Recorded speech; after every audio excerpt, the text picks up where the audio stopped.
আজকের ক্লাসটি মানবদেহের ওপরে গুরুত্বপূর্ণ 50টি এমসিকিউ কোশ্চিন। আইসিডিএস কর্মী এবং সহায়িকার জন্য আজকের ক্লাসটা অত্যন্ত গুরুত্বপূর্ণ হতে চলেছে। তাহলে বেশি কথা না বলিয়ে প্রথম নাম্বার প্রশ্নটি রয়েছে, মানবদেহের সবচেয়ে বড় অঙ্গ কোনটি? মানবদেহের সবচেয়ে বড় অঙ্গ, এখানে যকৃৎ এবং ত্বক উভয় রয়েছে। যদি মানবদেহের সবচেয়ে বড় অন্তঃক্ষরা গ্রন্থি বলতো তাহলে সেটি হতো যকৃৎ। তো এখানে অপশন অনুযায়ী এটির উত্তর হবে অপশন সি, ত্বক। তারপরে এবার মানবদেহের সবচেয়ে অভ্যন্তরীণ অঙ্গ কোনটি? এটির উত্তর হবে অপশন এ, যকৃৎ। এই প্রশ্নটা অনেকেরই কাছেই একটু কনফিউজড, তো আপনারা এখান থেকে বিষয়টাকে ক্লিয়ার করে নিন। মানবদেহের সবচেয়ে বড় অঙ্গ বললে ত্বক, আর মানবদেহের সবচেয়ে বড় অভ্যন্তরীণ বা অন্তঃক্ষরা গ্রন্থি বললে সেটি যকৃৎ হবে। তবে 3 নম্বর কোশ্চেনটি রয়েছে, একজন সুস্থ প্রাপ্তবয়স্ক মানুষের দেহে সাধারণত কয়টি হাড় থাকে? এটির উত্তর হবে অপশন বি, 206টি হাড় থাকে। শিশু অবস্থায় 300টি হাড় থাকে, সেটি যখন ধীরে ধীরে তারা বড় হয় সেই হাড়গুলি একে অপরের সঙ্গে যুক্ত হয়ে সর্বশেষ 206টি হাড়ে এসে দাঁড়ায়। তারপরে 4 নম্বর কোশ্চেনটি রয়েছে, মানবদেহের সবচেয়ে ছোট হাড় কোনটি? মানবদেহের সবচেয়ে ছোট হাড় অপশন সি, স্টেপিস, যেটি আমাদের কানে অবস্থান করে। তারপরের 5 নম্বর কোশ্চেনটি রয়েছে, মানবদেহের সবচেয়ে বড় হাড় কোনটি? মানবদেহের সবচেয়ে বড় হাড় হলো অপশন ডি, ফিমার। এই কোশ্চেনগুলো আইসিডিএস কর্মী এবং সহায়িকার জন্য অত্যন্ত গুরুত্বপূর্ণ। তারপরে 6 নম্বর কোশ্চেনটি রয়েছে, মানবদেহের স্বাভাবিক তাপমাত্রা কত? মানবদেহের স্বাভাবিক তাপমাত্রা 37 ডিগ্রি সেলসিয়াস, এটি সেলসিয়াসে। আর আপনারা যদি ফারেনহাইটে জেনে থাকেন অবশ্যই কমেন্টে জানাবেন। 7 নম্বর কোশ্চেনটি রয়েছে, মানবদেহের সবচেয়ে বড় গ্রন্থি কি? মানবদেহের সবচেয়ে বড় গ্রন্থি অপশন সি, যকৃৎ। মানবদেহের মাস্টার গ্রন্থি বা প্রভু গ্রন্থি কোন গ্রন্থিকে বলা হয়? এটির উত্তর হবে অপশন সি, পিটুইটারি গ্রন্থিকে। তারপরে 9 নম্বর কোশ্চেনটি রয়েছে, মানবদেহের বৃহত্তম কোষ কোনটি? মানবদেহের বৃহত্তম কোষ, মানবদেহের বৃহত্তম কোষ হবে অপশন বি, ডিম্বাণু। 10 নম্বর কোশ্চেনটি রয়েছে, মানবদেহের সবচেয়ে ছোট কোষ কোনটি? এর উত্তর হবে অপশন এ, শুক্রাণু হচ্ছে মানবদেহের সবচেয়ে ছোট কোষ, অন্যদিকে মানবদেহের সবচেয়ে বড় কোষ হলো ডিম্বাণু।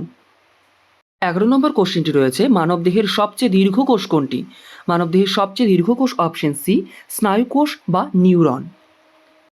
আজকের সব প্রশ্নই বিভিন্ন প্রতিযোগিতামূলক পরীক্ষার গুরুত্বপূর্ণ প্রশ্নের ধরন অনুসরণ করে তৈরি করা হয়েছে, তাই প্রতিটি প্রশ্ন মনোযোগ দিয়ে অনুশীলন করুন। এরপরে 12 নম্বর কোশ্চেনটি রয়েছে, মানবদেহের রক্তের রং লাল কোন পদার্থের জন্য? মানবদেহের রক্তের রং লাল, এটি হবে অপশন সি, হিমোগ্লোবিনের জন্য। তারপরে 13 নম্বর কোশ্চেনটি রয়েছে, মানবদেহের রক্তের তরল অংশকে কি বলা হয়? মানবদেহের রক্তের তরল অংশকে বলা হয় অপশন বি, প্লাজমা। এখানে যদি কোনো প্রশ্নের উত্তর আপনাদের মনে হয় আমি ভুল দিয়েছি বা একটু সেটা কারেকশানের প্রয়োজন, তো অবশ্যই সেটাকে কমেন্টে জানাবেন। 14 নম্বর কোশ্চেনটি রয়েছে, মানবদেহে অক্সিজেন বহন করে কোন রক্তকণিকা? এটির উত্তর হবে অপশন সি, লোহিত রক্তকণিকা। এবার 15 নম্বর কোশ্চেনটি রয়েছে, মানবদেহের রোগ প্রতিরোধের প্রধান ভূমিকা পালন করে কোন রক্তকণিকা? মানবদেহে রোগ প্রতিরোধে প্রধান ভূমিকা পালন করে অপশন সি, শ্বেত রক্তকণিকা। 16 নম্বর কোশ্চেনটি রয়েছে, রক্ত জমাট বাঁধতে সাহায্য করে কোন রক্তকণিকা? রক্ত জমাট বাঁধতে সাহায্য করে, এটি হচ্ছে অপশন বি, প্লেটলেট। ঠিক আছে। 17 নম্বর কোশ্চেনটি রয়েছে, মানবদেহের সবচেয়ে বড় ধমনীর নাম কি? এটির উত্তর হবে অপশন সি, মহাধমনী। তারপরে 18 নম্বর কোশ্চেনটি রয়েছে, মানবদেহের সবচেয়ে বড় শিরা কোনটি?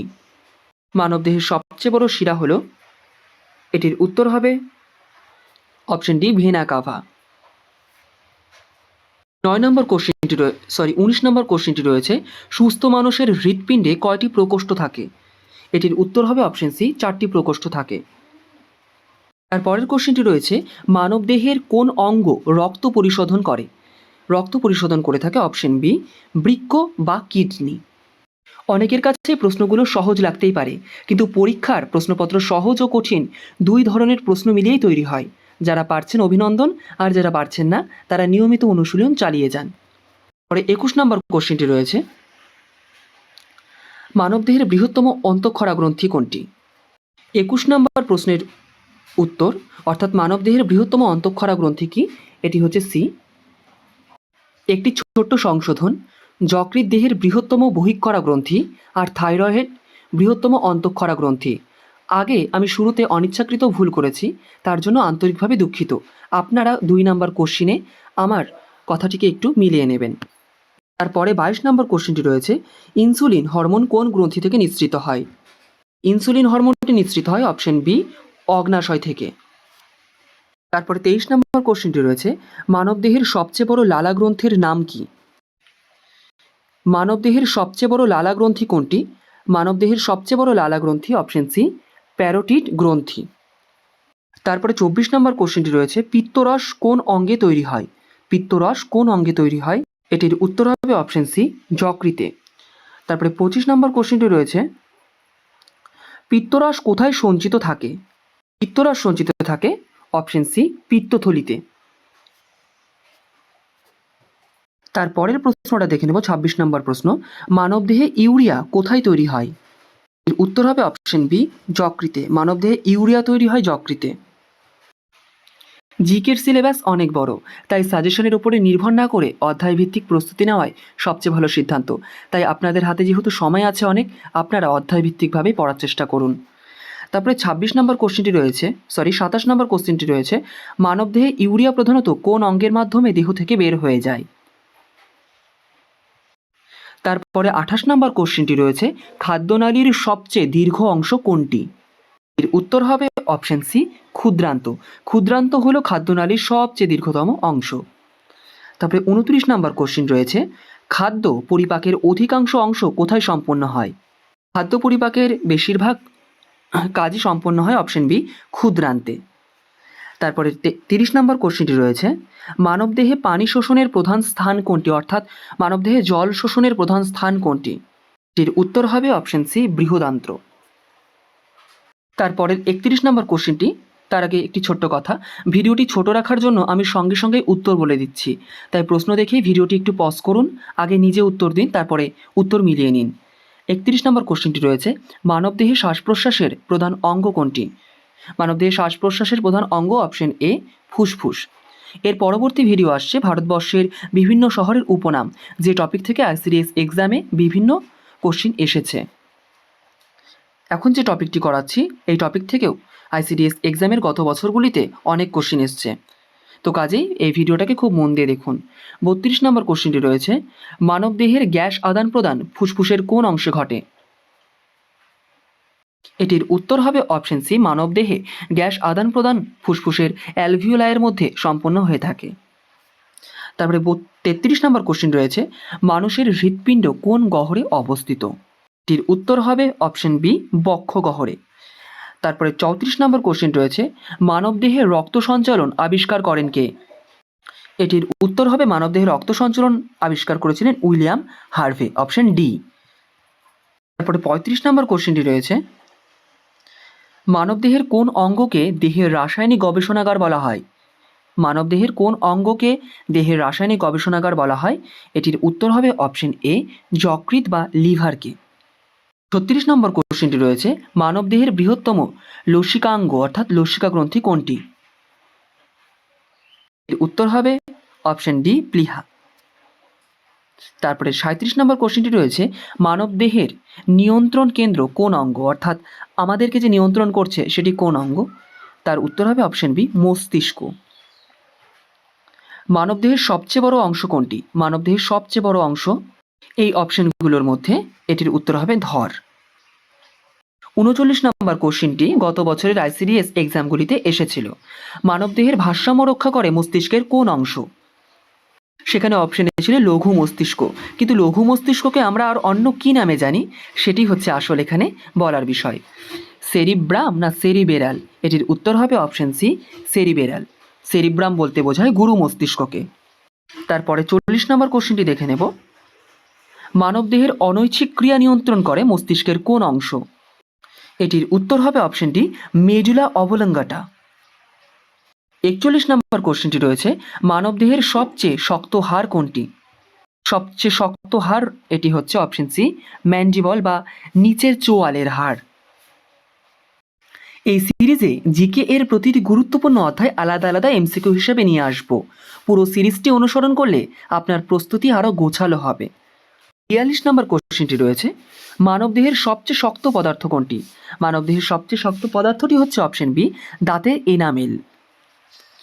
তারপরে 43 নম্বর কোশ্চেনটি রয়েছে, মানবদেহের মোট কত জোড়া পাঁজরের হাড় থাকে? এর উত্তর হবে অপশন সি, 12 জোড়া পাঁজরে হাড় থাকে। এবার 44 নম্বর কোশ্চেনটি রয়েছে, একজন সুস্থ প্রাপ্তবয়স্ক মানুষের মুখে সাধারণত কয়টি স্থায়ী দাঁত থাকে? এই দাঁত থাকে, এটির উত্তর হবে অপশন ডি, 32টি। তারপরের 45 নম্বর কোশ্চেনটি রয়েছে, মানবদেহে দুধের দাঁতের সংখ্যা কয়টি? মানবদেহে দুধের দাঁতের সংখ্যা অপশন সি, 20টি। তারপরে 46 নম্বর কোশ্চেন, এই ছোট্ট ভিডিওটি যদি আপনাদের ভালো লাগে লাইক করতে পারেন, ভালো না লাগলে ডিসলাইক দিতে পারেন, আর যদি কোনো কিছু জিজ্ঞাসা থাকে অবশ্যই কমেন্টে জানাতে পারেন। তারপরের 46 নম্বর কোশ্চেনটি রয়েছে, ভিটামিন ডি এর অভাবে কোন রোগ হয়? ভিটামিন ডি এর অভাবে কোন রোগ হয়? আমরা ভিটামিনের সেপারেট একটি ক্লাস করেছি, যেখানে আমরা ভিটামিন সম্পর্কে অনেক বিস্তারিত আলোচনা করেছি। আপনারা চাইলে সেই ভিটামিনের ভিডিওটি দেখে আসতে পারেন। তো ভিটামিন ডি এর অভাবে যেটি হয় সেটি হচ্ছে রিকেট রোগ হয়, এবং বড়দের হয়ে থাকে অস্ট্রোম্যালেশিয়া বা হাড়ের সমস্যা। তারপরে 47 নম্বর কোশ্চেনটি রয়েছে, ভিটামিন সি এর অভাবে কোন রোগ হয়? অপশন বি, স্কারভি রোগ হয়। যারা আমার ভিডিওটি দেখেছে ভিটামিনের, তারা জানে যে এই সমস্ত কোশ্চেন সেখানে অন্তর্ভুক্ত রয়েছে, তার পাশাপাশি কিছু অ্যাডভান্স কোশ্চেনও সেখানে রয়েছে। 48 নম্বর কোশ্চেন, ভিটামিন এ এর অভাবে কোন রোগ হয়? এটির উত্তর হবে অপশন এ, রাতকানা রোগটি হয়ে থাকে। তারপরে 49 নম্বর কোশ্চেনটি রয়েছে, মানবদেহের রক্তের গ্রুপ আবিষ্কার করেন কে? মানবদেহের রক্তের গ্রুপ আবিষ্কার করেছিলেন option D, Karl Landsteiner. Option D, Karl Landsteiner. আমরা প্রায় একেবারে শেষ মুহূর্তে চলে এসেছি। লাস্ট কোশ্চেন আজকের টপিকের, সেটি হচ্ছে মানবদেহের সর্বজনীন রক্তদাতা কোন গ্রুপ? অর্থাৎ মানবদেহের সর্বজনীন রক্তদাতা কে? সব গ্রুপকেই রক্তদান করতে পারে, সেটি হচ্ছে অপশন ডি, ও গ্রুপ। এবার 50 নম্বর দিয়েই আপনারা এই কোশ্চেনের উত্তরটি কমেন্ট করবেন যে মানবদেহের সর্বজনীন গ্রহীতা বলা হয় কোন রক্তের গ্রুপকে। আজকের 50টি প্রশ্ন এখানেই শেষ। আশা করি এই অনুশীলন আপনাদের আইসিডিএস পরীক্ষার প্রস্তুতিতে কাজে লাগবে। নিজের স্কোরটি কমেন্টে জানাতে পারেন। আবার দেখা হবে জিকের পরবর্তী গুরুত্বপূর্ণ অধ্যায়, ভারতের গুরুত্বপূর্ণ শহরের বা বিভিন্ন শহরের উপনাম। সবাই ভালো থাকবেন, ধন্যবাদ।